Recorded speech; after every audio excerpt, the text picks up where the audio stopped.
Hello and welcome. I'm going to tell you a bit about my story and I hope you find this intriguing. Keep in mind, I gained my inspiration from the Fallout games, David Blaine and the Doctor Who series.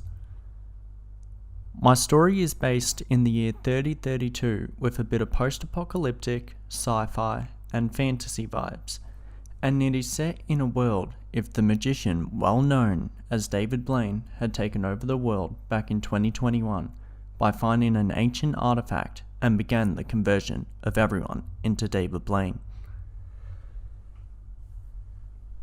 The story starts with the main character waking up one day feeling very confused and starts to wonder who he used to be before he became David Blaine. As we travel throughout the adventure, the main character, sticking with the name David Blaine till he can find who he was, goes on an adventure with his friend Crackers to find out what happened on the night everything changed. David Blaine consistently believes what he is doing is right, even though there can be some questionable situations. The story begins in David Blaine's house and goes on a path in the wastelands.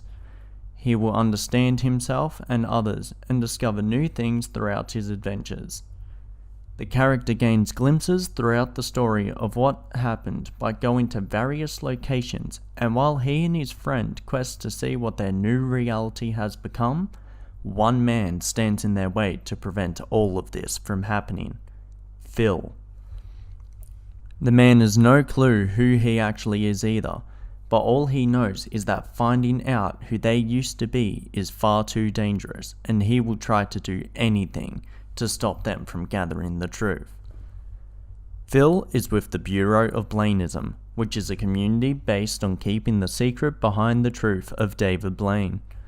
Phil finds out that they are trying to discover the truth, so Phil decides to go after them himself to try to reason with them, but when they decline, things begin to escalate. David Blaine and Crackers are unsure as to why he wants to stop them and why he believes it is too dangerous. But would you want answers to a mystery over 1,000 years old? Thank you for listening.